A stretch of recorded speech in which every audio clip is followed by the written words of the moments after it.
බලන්න පින්වත්නි මේ සබහා දහම ගැන අපිට අපූර්ව නිර්මාණයක් තමා වෙන්න මේ ගංගාව කියලා කියන්නේ.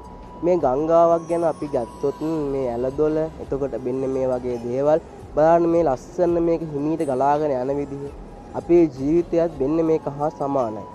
අයි අපි එහෙම කියන්නේ අපිටත් එක එක බාධාවන්, ඒ වගේම ගැටලු, ඒ වගේම ප්‍රශ්න එනවා. ඒ වගේ තමයි මේ ගංගාවක් ගලාගෙන යනකොට ඇලදොලවල්, ඒ වගේම ගල්, ඒ වගේම දියෑලි, ඒ වගේම සමතලාවන්, ඒ වගේ විදිහට නොඑක් විදිහට ඒවා තියෙනවා.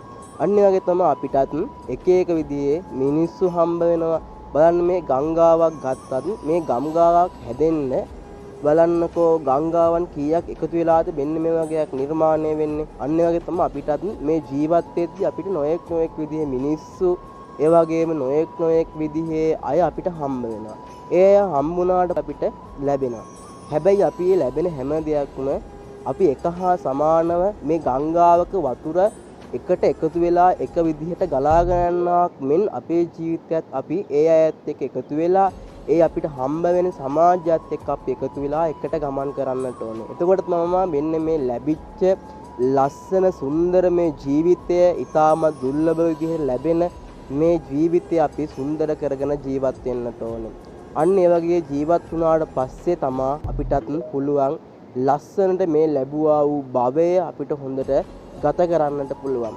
ඒ වගේ තමයි මේ ගංගාවේ තියෙන ජලය, ඒ වගේ මේ දේවල් ඔක්කොම එකතු වෙලා මහා මුහුදකට එකතු වෙනවා. මෙන්න වගේ තමයි අපේ ජීවිතයත් අපි මේක ගෙවිලා ගමන් කරලා අන්තිමේට අපිත් මේ ලෝකෙන් අය සමුගන්නවා.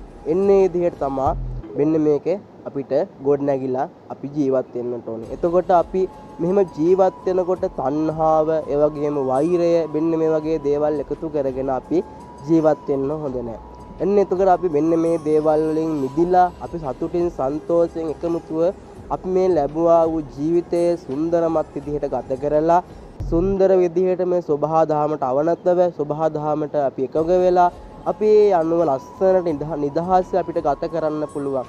හැබැයි සමහරක් අය මොකද කරන්නේ මේ දේවල් විනාශ කරලා ඒ විදිහට කටයුතු කරනවා. අපි එහෙම කටයුතු කරන්නේ නැතුව මේ සබහා දහමත් එක්ක අපි නිහඬව බලන්න කොච්චර ලස්සනට නිහඬව ගලාගෙන යනවා සංසුන් විදිහට